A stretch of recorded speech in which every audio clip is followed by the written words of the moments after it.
Halo, selamat pagi, selamat siang, selamat sore, selamat malam semuanya.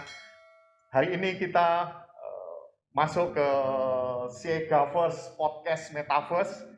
Nama saya Albertus Dwi Yoga Widiantoro, pengajar di program studi Sistem Informasi Unika Sugio Pranoto Semarang. Saat ini saya kedatangan tamu, tokoh luar biasa, yaitu Dr. Alusius Budi Purnomo PR. Beliau adalah pastor di Keuskupan Agung Semarang dan juga sebagai Kepala Kampus Ministeri di Unika Sugio Pranoto Semarang. Halo, apa kabar Romo? Berbaik, Pak Yoga, tos dulu. Iya, keren. Terus kita menimbulkan bintang-bintang. Istimewa. Ini kita ada di ruangan podcast Siegaverse ya. Hebat. Baik, karena saya saat ini mengundang Romo, gitu, maka harus berbicara tentang apa yang digeluti oleh Romo saat ini. Gitu.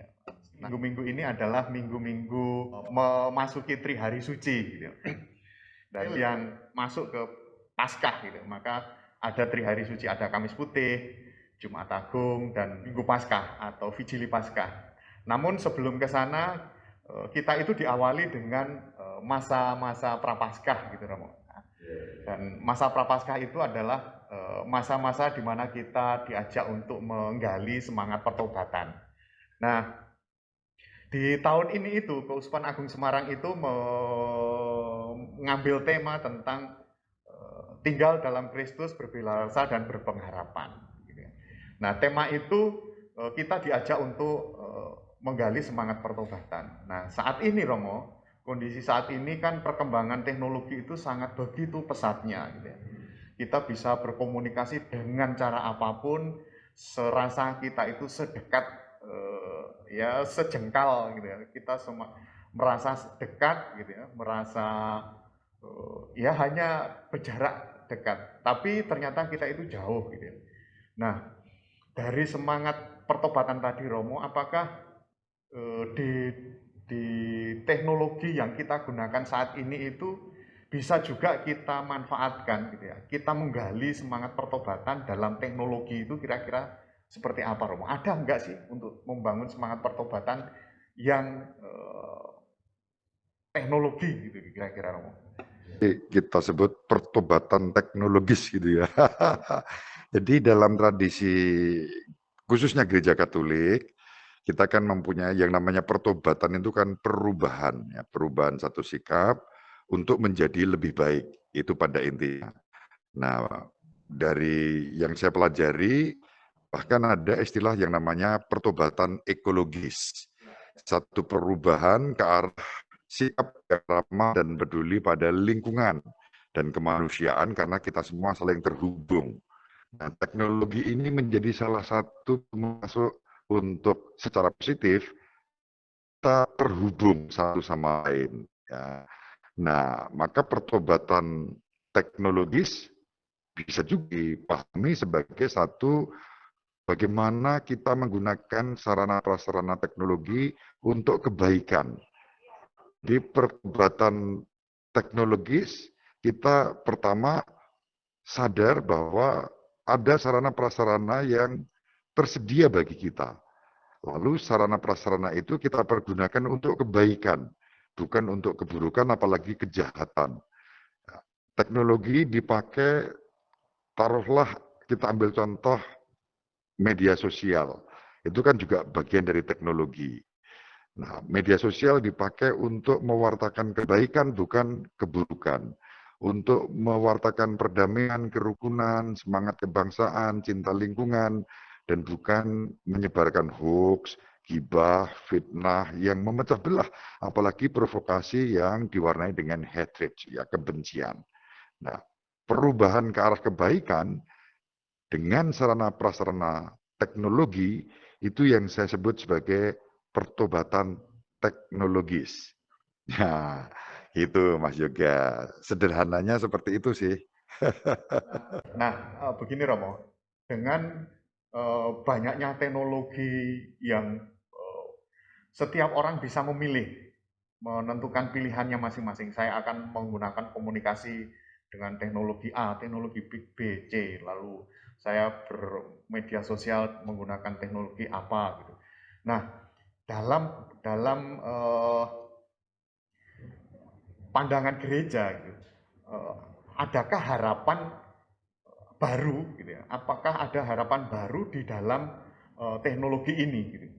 Sehingga kita sebagai orang biasa, orang awam itu meskipun kita menggunakan teknologi itu, kita itu ada harapan untuk sesuatu hal yang baru di gereja misalkan.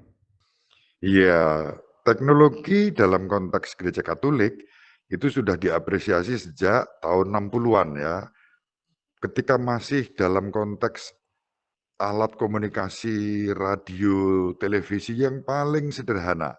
Dalam Konsili Vatikan yang kedua, salah satu dokumennya itu berbicara tentang ini. Itu yang disebut dengan dokumen Intermirifica.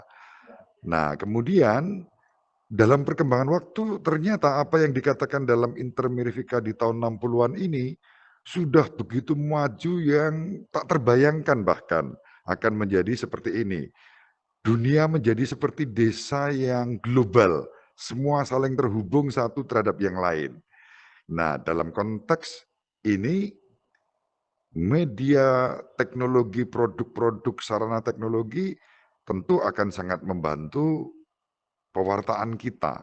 Ambil contoh paling sederhana, ketika umat semakin bertambah banyak, gereja menjadi semakin besar, gedung gereja dalam arti itu, lalu dibutuhkan teknologi untuk sound system, ya, teknologi untuk mungkin yang di bagian belakang tidak bisa terlalu melihat yang di bagian depan ke altar, lalu ada monitor yang dipasang, kamera yang dipergunakan. Dari sinilah pelayanan kemudian dioptimalkan. Nah, harapan kita sebetulnya bagaimana kita di era milenial dan digital ini menggunakan teknologi untuk seperti yang tadi saya bilang di awal, pertobatannya ke arah kebaikan. Teknologi dipakai untuk mewartakan kebaikan. Baik Romo, tentang masih melanjutkan tentang teknologi. Uh, apakah teknologi-teknologi yang ada, gitu ya, yang baik untuk teknologi untuk berbicara, komunikasi di media sosial atau website itu, apakah bisa dimanfaatkan untuk pelayanan, gitu ya, untuk pewartaan atau untuk misi-misi gereja gitu, Romo, kira-kira? Bisa. Apalagi di era sekarang untuk menyapa generasi milenial dibutuhkan sarana-sarana teknologi yang kreatif sehingga pendekatan kita untuk anak-anak muda, remaja di era ini bisa nyambung gitu ya. Tentu media atau sarana prasarana teknologi menjadi pintu masuk, ya, pintu masuk untuk menyapa dan kemudian menawarkan sesuatu yang baik berangkat dari kreativitas, inovasi. Prinsipnya tidak berlawanan dengan gereja yang punya satu sikap Ecclesia Semper Reformanda Est. Jadi gereja selalu terbuka terhadap pembaruan-pembaruan, jangankan sarana prasarana yang dipakai untuk suatu pewartaan, suatu pelayanan, pada hal-hal yang cukup fundamental kaitannya dengan ajaran iman pun selalu ada keterbukaan untuk membaharui. Contohnya, nah di masa lalu kan kita mengatakan extra ecclesiam nulla salus. Ya, di luar gereja nggak ada keselamatan. Nah bisa jadi sekarang ini ungkapannya menjadi ekstra teknologikam nulla salus. Wah, di luar teknologi nggak ada keselamatan gitu ya. Tentu itu ekstrimnya begitu, bahwa ada keterbukaan dari gereja, khususnya gereja Katolik untuk menggunakan sarana prasarana dalam rangka pelayanan, dalam rangka pewartaan, orientasinya satu, ya, kebaikan. Ya, kebaikan dan yang lebih penting lagi, bagaimana teknologi juga membangun satu komunikasi dengan relasi yang baik. Bahaya teknologi, alat komunikasi misalnya, yang sekarang ini di depan kita adalah kita dekat dengan yang jauh dari kita, tetapi jauh dengan yang ada di dekat kita. Contohnya nih keluarga-keluarga duduk di meja makan yang sama, satu meja makan, masing-masing dengan gadgetnya, WA chatting dengan yang di sana, tetapi yang jauh di sana, tapi yang dekat itu diabaikan. Nah, ini tentu kaitannya dengan yang pertama tadi, pertobatan juga perlu dibangun dalam konteks itu, pertobatan teknologi ya dalam rangka itu.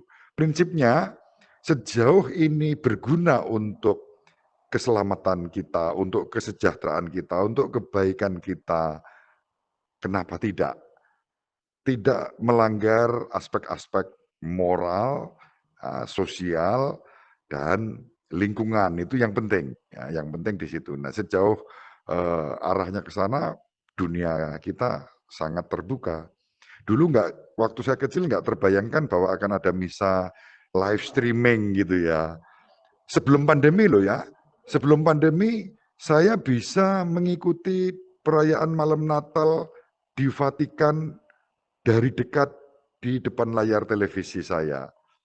Suasana yang ada di sana hadir di depan saya. Ya, dengan psikologi bahwa aku bersatu dengan apa yang bukan hanya melihat, tapi aku hadir di situ. Nah, kebetulan masa pandemi ini membuat kita semua berubah. Ya, perubahan ini sejauh mengarah pada kebaikan tentu tidak bertentangan dengan apa yang diharapkan oleh Gereja Katolik, dan Gereja Katolik mendorong supaya kita juga menggunakan sarana prasarana teknologi ini dalam rangka pewartaan, dalam rangka kebaikan, dalam rangka pelayanan kita. Gitu Mas Yoga. Oke, baik Romo. Ini artinya untuk teman-teman muda gitu ya, rekan-rekan muda dan adik-adik sekalian gitu ya, bahwa jangan alergi masuk ke gereja gitu ya, bahwa teknologi bisa dimanfaatkan oleh gereja untuk berekspresi gitu. Artinya teman-teman muda yang suka video, yang suka fotografi dan desain dan macam-macam itu bisa terlibat dalam rangka pewartaan, terlibat di gereja atau pelayanan yang ada di gereja gitu Romo ya.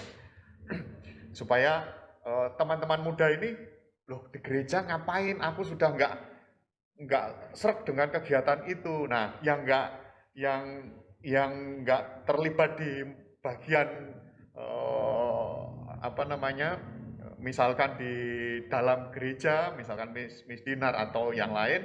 Nah, teman-teman yang lain bisa terlibat di perwartaan bagian yang ini gitu Rama ya. Ya, ini kan masuknya nanti di satu Komsos ya.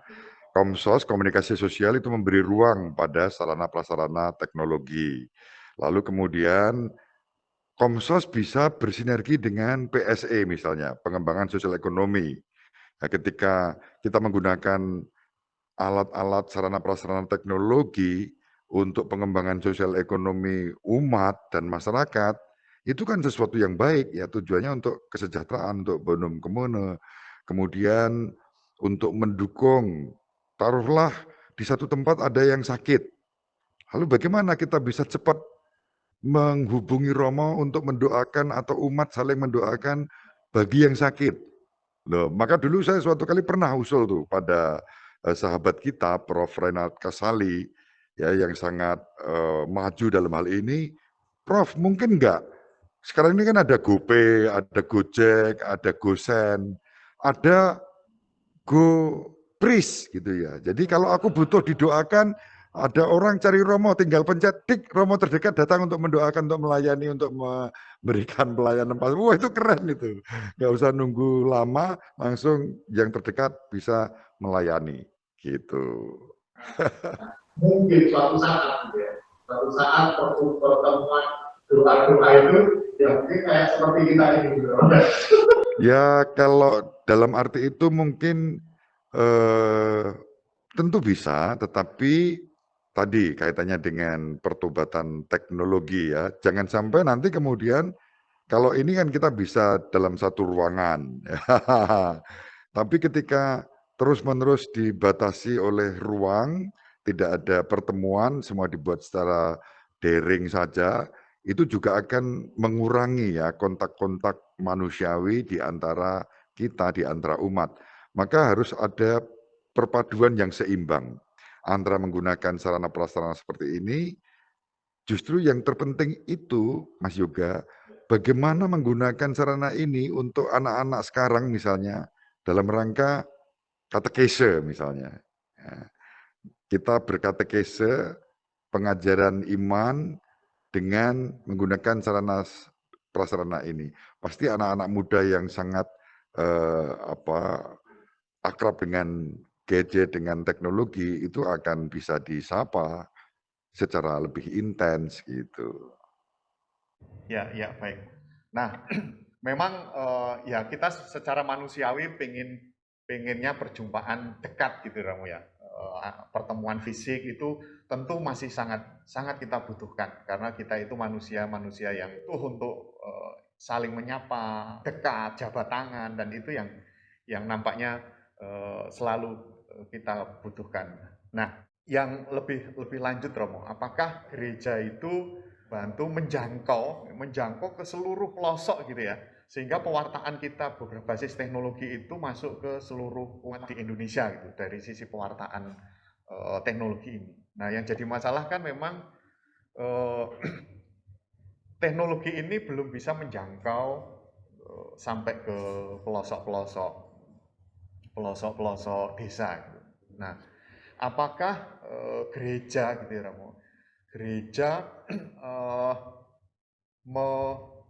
masih atau membuka ruang untuk yang di pelosok-pelosok itu dibantu atau difasilitasi dari sisi teknologi gitu, sehingga mereka ya merasa maju bersama gitu Romo, kira-kira Romo. Ya, tentu itu penting ya, karena Ya. apa? Contoh pengalaman saya setiap sore kalau tidak ada tugas lain, jam 6:04, itu saya live streaming, berdoa, ofisi, biasanya kan saya sendiri nih doa. Ya, Nah, ya, ketika ya. saya live streaming, ada umat yang ikut bergabung, lalu doa saya itu menjadi lebih bermakna secara persekutuan karena ada umat lain meskipun saya nggak melihat. Ya, tapi mereka hadir melalui kolom chat, melalui yang melihat, lalu ikut berdoa, merespon di kolom chat. Ini kan kita doa bersama. Dan Kemudian itu bacaan jaraknya roh. jauh sekali Romo Iya, ya. dan itu Kalau dari sisi jarak ya. saya di Semarang, saya di Unika, yang ikut tuh dari Surabaya, dari Cilengsi, dari Batam, dari Jogja, dari Kalimantan, bahkan ada yang dari luar negeri Ya, ya, ikut. ya, luar biasa Jadi ini. dan ini sapaan ini tentu tidak mengurangi intensitas aspek humannya. Karena apa? Dalam waktu yang sama serentak aku bisa berdoa bersama meskipun kita tidak saling melihat, tapi energi doa itu kan mempersatukan kita. Itu yang contoh konkret bagaimana kita bisa membantu menggunakan sarana prasarana teknologi bahkan sampai di pelosok-pelosok. Kesulitannya adalah sinyal. Ya. Ketika kita mau live streaming, sinyalnya kacau, lalu yang menerima juga sinyalnya atau kuotanya habis, akhirnya cuma munyer doang Ya, gitu ya. ya. Itu Ini juga bagian dari keterbatasan teknologi. keterbatasan teknologi. Tapi berkahnya adalah begini, Ya, Mas Yoga. ya, Contoh ya, ya, ketika aku berdoa sendiri, ibadahku sendiri, atau saya baca buku rohani sendiri, ya, ya. yang diperkaya hanya aku sendiri. Betul, betul, Ketika aku betul. live streaming, Ya, yang saya baca ini saya bacakan, ternyata yang ikut bisa paling tidak bahkan pernah sampai 3.800 loh. luar Bayangin biasa. tuh, itu lebih dari satu paroki itu. Ya, ya, betul, betul. Artinya itu bisa Ya. dirangkum dalam kalau masuk di gereja itu, misalkan ada pertemuan gereja gitu ya, Hmm. itu bisa kalau 1.000 ya bisa 3 atau 4 kelompok itu. Wah iya itu Kelompok bisa, besar. betul. Karena gereja kita kan umumnya menampung hanya berapa? 500 Ya, ya. ya, Ini 1.000. Bahkan ketika saya misa untuk mengenang orang meninggal, misa arwah, saya buka untuk live streaming, bisa 1.000 orang pada saat itu mengikuti. Belum lagi nanti aspek pewartaannya, ya juga ya, ya. doa-doanya. Setelah itu orang masih bisa mengikuti. Ya. di akun YouTube saya misalnya. Betul. Oke. Dia masih bisa setiap saat, kalau saya pagi membagikan renungan misalnya, waduh aku pagi nggak sempat mengikuti premiernya. Ya lalu siangnya, atau sorenya, atau malamnya, atau ada pengalaman-pengalaman begini. Ada beberapa teman itu, waduh aku ini malam ini nggak bisa tidur, udah deh dengerin renungan Romo. Oi, Sehingga mantap. renungan saya itu menjadi obat tidur. Ya. Tidur bisa menjadi lebih nyenyak karena ada renungan Romo gitu. Dan ada kan di situ Mas Yoga, ketika saya menutup renungan saya memberikan berkat. Sahabat berhadapan kasih, dimanapun berada bersama keluarga, diberkati oleh Allah yang Maha Kuasa. Lalu saya berkati, itu ada yang HP-nya itu pas berkat itu tempelkan di batok gitu ya. Jadi asik juga ya. Baik Romo, percakapan kita tidak terasa gitu ya. Ini waktunya sudah mepet gitu. Romo, ini kan masuk hari suci gitu ya. Besok Kamis, Jumat dan Sabtu. Pesan Romo untuk umat gitu ya, memasuki hari suci supaya umat merasakan betul makna Prapaskah ini. Pesan-pesan saya dalam rangka terutama untuk umat Kristiani, apapun denominasinya, kita mempersiapkan Trihari Suci ini, menyambut Trihari Suci. Inti Trihari Suci itu kan mengenang sengsara, wafat, dan kebangkitan Yesus. Ya, Yesus itu menebus umat manusia, bahkan alam semesta dan seisinya. Karena itu juga kita dipanggil untuk menjadi tanda penebusan itu. Gunakanlah teknologi seperti yang di awal saya katakan untuk kebaikan, untuk kesejahteraan, untuk semakin bersilaturahmi yang terhubung dengan cinta kasih.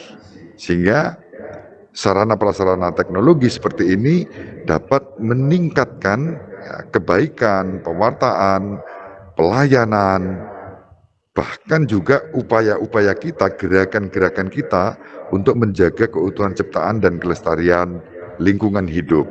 Ya, ini penting. Dan lebih dari segalanya tentu nama Tuhan kita muliakan dengan sarana prasarana ini. Jadi gunakanlah sarana prasarana teknologi seperti ini untuk memuliakan Tuhan, untuk menghadirkan kebaikan, membangun kerukunan, dan bukan menciptakan perpecahan, apalagi kebencian dan peperangan. Nah, itu yang tidak kita mau dengan teknologi. Teknologi harus dipergunakan untuk semakin memanusiawikan kehidupan kita dalam relasi yang baik, yang harmonis, yang rukun, dan damai. Selamat memasuki Trihari Suci, selamat menyambut perayaan Paskah, dan selamat Paskah untuk panjenengan semua, siapa saja yang merayakannya. Tuhan memberkati. Baik, terima kasih Romo atas perjumpaan kita hari ini di Siega Force untuk podcast kita hari ini, dan di hari-hari selanjutnya kami tentu akan merepoti Romo lagi untuk menggali lebih dalam lagi tentang, bisa jadi tentang ekologi gitu. Dan terima kasih perjumpaannya, terima kasih teman-teman semuanya, dan kita akhiri dengan tos lagi Romo. Oke, ya, terima kasih. Selamat yes. ya untuk inovasi ini. Terima kasih Romo. Terima kasih. Sahabat peradaban kasih yang terkasih, sampai jumpa pada episode berikutnya. Terima kasih atas kebersamaan kita. Salam peradaban kasih ekologis berkah.